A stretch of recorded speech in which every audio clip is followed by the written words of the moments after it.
اس وقت social media پر ایک خبر بہت زیادہ گردش کر رہی ہے اور وہ ہے بلال پاشا کی۔ صوبہ خیبر پختونخوا کے ضلع بنو کے کنٹونمنٹ بورڈ کے چیف ایگزیکٹو آفیسر بلال پاشا نے مبینہ طور پر خودکشی کی اور خود کو گولی مار کر اپنی زندگی کا خاتمہ جو تھا وہ کر لیا۔ بلال پاشا کی اگر بات کی جائے تو CSS کے امتحان میں، سول سروس آف پاکستان کے امتحان میں انہوں نے 47 رینک جو تھا وہ حاصل کیا اور ایک بیسیکلی مزدور کے بیٹے تھے، اور بلال پاشا کو اپنی اس بات پر بہت زیادہ فخر تھا کہ وہ بہت ہی زیادہ ہمبل بیک گراؤنڈ سے ان کا تعلق ہے، وہ ایک مزدور کے بیٹے ہیں، لیکن انہوں نے اس معاشرے میں اپنا وقار قائم کیا، تعلیم حاصل کی، غربت کے اور بڑے ہی ناموافق حالات میں انہوں نے تعلیم حاصل کی اور اس معاشرے میں جو تھی وہ اپنی جگہ بنائی۔ اس کے ساتھ ساتھ بلال پاشا کا تعلق جو تھا وہ بیسیکلی خانیوال کے ایک علاقے سے تھا، اور پوری زندگی انہوں نے CSS کرنے سے پہلے یا CSP آفیسر بننے سے پہلے اپنی مالی زندگی میں دیکھیں تو بہت سی مالی مشکلات ان کی زندگی میں آئیں، بہت سے انہوں نے ٹف حالات کا سامنا کیا، غربت بہت زیادہ دیکھی، لیکن انہوں نے ہمت نہیں ہاری اور ان کا تعلیم کے لیے خاص قسم کا پیشن تھا۔ سب سے پہلے ابتدائی تعلیم انہوں نے ایک مدرسے سے حاصل کی، جہاں سے انہوں نے پرائمری کی تعلیم حاصل بیسیکلی کی تھی، اور ان کا پڑھائی کے حوالے سے جنون جو تھا وہ ان کو ملتان لے کے گیا، جہاں پر ملتان کے ایک کالج سے انہوں نے اپنی ڈگری مکمل کی، اور مزید ایجوکیشن کے لیے انہوں نے فیصل آباد یونیورسٹی کا رخ کیا اور وہاں سے ایگریکلچر میں بیسیکلی انہوں نے اپنی ڈگری جو تھی وہ مکمل کی۔ اس کے ساتھ ساتھ بلال پاشا کی اگر ہم بات کریں تو انہوں نے اپنے کریئر کا آغاز، بیسیکلی اپنی جو پروفیشنل لائف کا آغاز تھا وہ انہوں نے ایک پرائیویٹ نوکری سے کیا، لیکن ان کے فادر کی ہمیشہ سے یہ خواہش رہی تھی کہ وہ گورنمنٹ امپلائی بنے، سو اس کے لیے آبویسلی انہوں نے بعد میں گورنمنٹ سروس میں قدم رکھا، CSS کا امتحان پاس کیا، اور بیسیکلی بلال پاشا نے CSS کا امتحان پاس کر کے ہماری نوجوان نسل، ملک پاکستان کے نوجوانوں کو، انڈیویجولز کو یہ پیغام پہنچایا کہ CSS کرنا محض ان لوگوں کا کام نہیں جن کا بیک گراؤنڈ بہت سٹرونگ ہو، جن کے پاس بہت پیسہ ہو، بلکہ اگر آپ مالی استطاعت نہیں رکھ سکتے یا نہیں رکھتے اور ایک بہت ہی زیادہ ہمبل بیک گراؤنڈ سے آتے ہیں، تب بھی آپ جو ہیں وہ CSS کا امتحان پاس کر سکتے ہیں اور دوسرے لوگوں کے لیے ایک رول ماڈل جو ہیں وہ بن سکتے ہیں۔ بہت ہی زیادہ تلخیوں کا سامنا کیا بلال پاشا نے، اور اس دوران کسی کو بھی معلوم نہیں ہوا کہ وہ کب ذہنی تناؤ کا، ڈپریشن کا شکار ہو گئے، اور اس کے ساتھ ساتھ حالات سے لڑتے لڑتے لڑتے لڑتے اس نہج پر بات آ پہنچی کہ انہوں نے اپنی زندگی کا خاتمہ جو تھا وہ خود ہی کر لیا۔ ورنہ ہم سب کے نزدیک ایک بڑی اہم بات ہوتی ہے کہ کوئی بھی انسان اور اس نے CSS کیا تو اس کا بڑا لگژری لائف سٹائل ہوگا،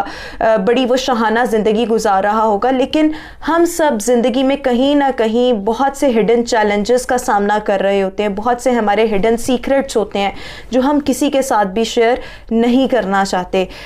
ہم سب اگر خودکشی کی بات کریں، جس پر آج میں بات کرنے والی ہوں، اور خودکشی کی جب میں بات کرتی ہوں تو آج بھی پاکستان میں خودکشی، ذہنی دباؤ، ڈپریشن، انزائٹی پر بات کرنا بہت بڑا ٹیبو سمجھا جاتا ہے، اور بہت سے لوگ جو ہیں وہ آج بھی اس پر بات نہیں کرتے۔ لیکن اگر ہم اس وقت پاکستان میں دیکھیں تو ہر روز تقریباً 50 کے قریب لوگ ایسے ہیں جو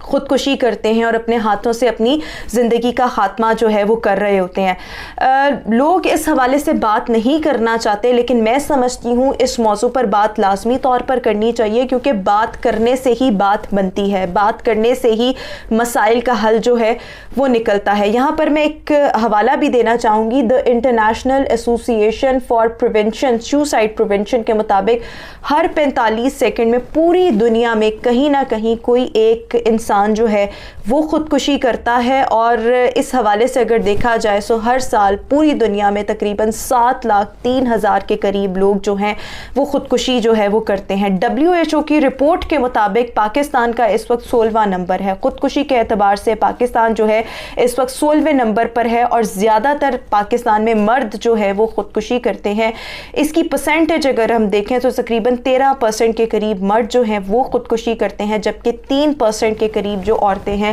وہ خودکشی کرتی ہیں. اور خودکشی میں آبویسلی اگر روٹ کاز فائنڈ آؤٹ کی جائے تو جو لوگ بہت زیادہ ڈپریشن کا شکار ہوتے ہیں, ذہنی دباؤ کا شکار ہوتے ہیں, وہ ناموافق حالات ان کی پرسنل لائف میں بھی ہو سکتے ہیں, وہ پروفیشنل لائف میں بھی ہو سکتے ہیں, وہ اس صورت میں بھی ہو سکتے ہیں کہ وہ کوئی گولز اچیو کرنا چاہتے ہیں لیکن وہاں تک نہیں پہنچ پا رہے, جس کے باعث وہ الٹیمیٹلی خودکشی کر لیتے ہیں. لیکن آج میں بات یہ کرنا چاہوں گی کہ پاکستان میں اس وقت انفارچونیٹلی 15 سال سے لے کر 29 سال کے جو ایج گروپ ہے, یہ جو ایج بریکٹ ہے, سب سے زیادہ خودکشی جو ہے وہ اس عمر کے لوگ کرتے ہیں. یعنی کہ تقریباً اگر ہم 15 سے 29 سال کے لوگوں میں اگر موت کی وجہ دیکھیں تو چوتھی بڑی جو وجہ سامنے آتی ہے اس ایج گروپ میں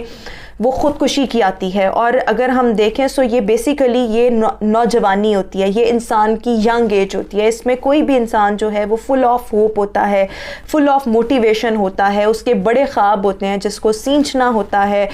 جن خوابوں کی تعبیر آپ نے آبویسلی اپنے ہاتھوں سے کرنی ہوتی ہیں. لیکن کیوں ہم سب اس قدر فرسٹریشن کا, انزائٹی کا جو ہیں وہ شکار ہو چکے ہیں؟ جب ہم ذہنی دباؤ کی بات کرتے ہیں, ذہنی تناؤ کی بات کرتے ہیں, تو اس کے پیچھے مختلف وجوہات ہیں, لیکن ایک وجہ ایسی ہے جس پر کوئی بھی بات جو ہے شاید وہ نہ کرے, یا اگر کوئی کرے بھی تو بہت کم بات ہوتی ہے. جب ہم خودکشی کی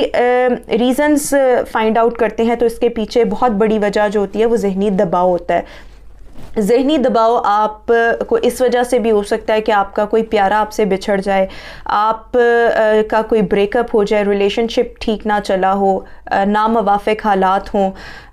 غربت کا شکار ہوں, لیک آف اپرچونٹیز ہوں, آپ کی زندگی میں وہ آسانیاں نہ ہوں جو دوسروں کی زندگی میں ہیں, یا اس کے ساتھ ساتھ آپ کے پاس بے روزگاری ہو, غربت کے ساتھ ساتھ بے روزگاری ہو. سو پاکستان میں یہ تمام چیزیں بہت زیادہ کامن ہیں, اور میرا نہیں خیال کہ پوری دنیا میں کوئی بھی ایسا ملک ہو جو اس وقت خودکشی جیسے ایک جو بہت بڑا پرابلم بنتا جا رہا ہے اس سے محفوظ ہو. پوری دنیا میں یہ چیز جو ہے دس از بینگ ویری کامن, اور پاکستان کے جو اسٹیٹسٹکس ہیں وہ تو میں نے آپ کے ساتھ شیئر کیے ہی ہیں.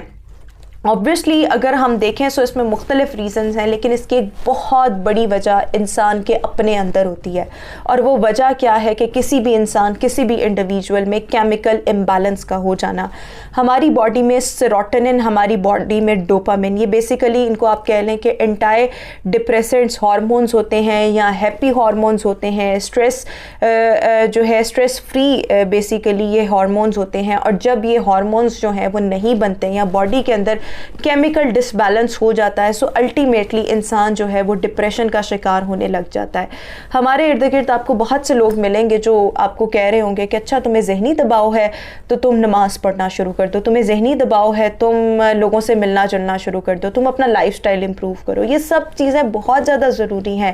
لیکن بہت سے لوگ آپ کو اس حوالے سے منع کر رہے ہوتے ہیں کہ برائے مہربانی کسی میڈیسن کا استعمال مت کرنا, میڈیکیشن کی طرف مت آنا. میں ان تمام لوگوں سے یہ ریکویسٹ کرنا چاہوں گی کہ medication is very very important. اگر آپ کو کینسر ہوتا ہے تو آپ اس کا اسپریچولی بہت سے لوگ علاج کرتے ہیں اور اس سے ان کو فرق بھی پڑ جاتا ہے, لیکن اس کے ساتھ ساتھ آپ کیمو تھراپی بھی لیتے ہیں, آپ مختلف جو میڈیکیشنز ہیں وہ بھی لیتے ہیں, اور بار بار آپ اس چیز کو ری چیک بھی کرتے ہیں. تو جہاں پر ہم ڈپریشن کی بات کرتے ہیں, سو ڈپریشن میں ادویات کا استعمال ایک سٹیج ایسی آتی ہے جہاں پر ناگزیر ہو جاتا ہے, جہاں پر آپ کی کاؤنسلنگ جو ہے وہ بالکل بھی کام نہیں کر رہی ہوتی, اور اس کیمیکل امبیلنس کو ٹھیک کرنے کے لیے, آپ کے دماغ کے جو کیمیکلز ہیں ان کو ٹھیک کرنے کے لیے وہاں پر لازمی طور پر ضرورت اسی بات کی ہے کہ ادویات کا استعمال کیا جائے. بعد میں آپ کسی اچھے معالج سے کنسلٹ کر کے ادویات پرسکرائب کروا کے, امیجیٹلی تو آپ کو ان سے بھی نہیں فرق پڑتا, لیکن جب آپ کو ریلیف ملنے لگ جائے سو آپ ان کو آہستہ آہستہ ختم کر سکتے ہیں, کم کر سکتے ہیں, ٹیپر آف کر سکتے ہیں. سو یہ جو لوگ بکواس کرتے ہیں کہ ادویات نہیں لینی چاہیے, ادویات لوگے تو ساری زندگی ادویات پر ہی رہنا پڑے گا, آپ کیا یہ چاہتے ہیں کہ کوئی آپ کا پیارا جو ہے وہ زندگی جو ہے اپنی جان خود ہی لے لے؟ آپ میں سے کوئی بھی یہ نہیں چاہتا ہوگا, لیکن لوگوں میں اس حوالے سے اویئرنیس نہیں ہے. جب کسی انسان کو ذہنی دباؤ ہے, ڈپریشن ہے, سو اس کے لیے ادویات جو ہیں استعمال کرنا ناگزیر ہو جاتا ہے. وہ ادویات اس کو وہ سپورٹ فراہم کرتی ہیں جس سے وہ اپنے حالات کا, ناموافق حالات کا جو ہے وہ مقابلہ کر سکتا ہے. سو ادویات کا استعمال دس از ویری امپورٹنٹ، بجائے اس کے کہ آپ بعد میں جو ہے وہ رونا دھونا کر رہے ہوں. اور جتنے بھی لوگ اس وقت ڈپریشن کا شکار ہیں یا ان کے پیارے ڈپریشن کا شکار ہیں، اس میں ادویات جو ہے ان کو لازمی طور پر استعمال کریں. اگر ضرورت پڑتی ہے، آپ کا ڈاکٹر آپ کو پرسکرائب کرتا ہے اور آپ کو لگتا ہے کہ آپ کے اپنے اندر یہ پاور نہیں ہے، تو ادویات کا استعمال کرنا یہ بہت زیادہ امپورٹنٹ ہے، جو آپ کے کیمیکل بیلنس کو بیسیکلی ٹھیک کر رہا ہوگا. اور obviously انسان کا جسم کا جب خمیر تیار کیا گیا تھا، تو اس میں زیادہ دن جو تھی وہ غم کی بارش ہوئی تھی کہا جاتا ہے، اور یہ بھی کہا جاتا ہے اس پہ کم دن جو تھی وہ خوشی کی بارش ہوئی تھی. سو ہماری زندگی میں ایسے حالات آتے ہیں کہ جب مشکلات ہمیں گھیر لیتی ہیں اور ہمیں لگتا ہے وہ وقت نہیں ختم ہو رہا، لیکن وہ وقت ختم ہو جاتا ہے. ہر مشکل کے بعد آسانی آنی ہوتی ہے، لیکن ان مسائل کا مقابلہ کرنے کے لیے یا تو آپ کے اعصاب مضبوط ہونے چاہیے، یا آپ کو ادویات جو ہے وہ سہارا دے سکتی ہیں اور آپ کو نارمل زندگی کی طرف واپس لا سکتی ہیں.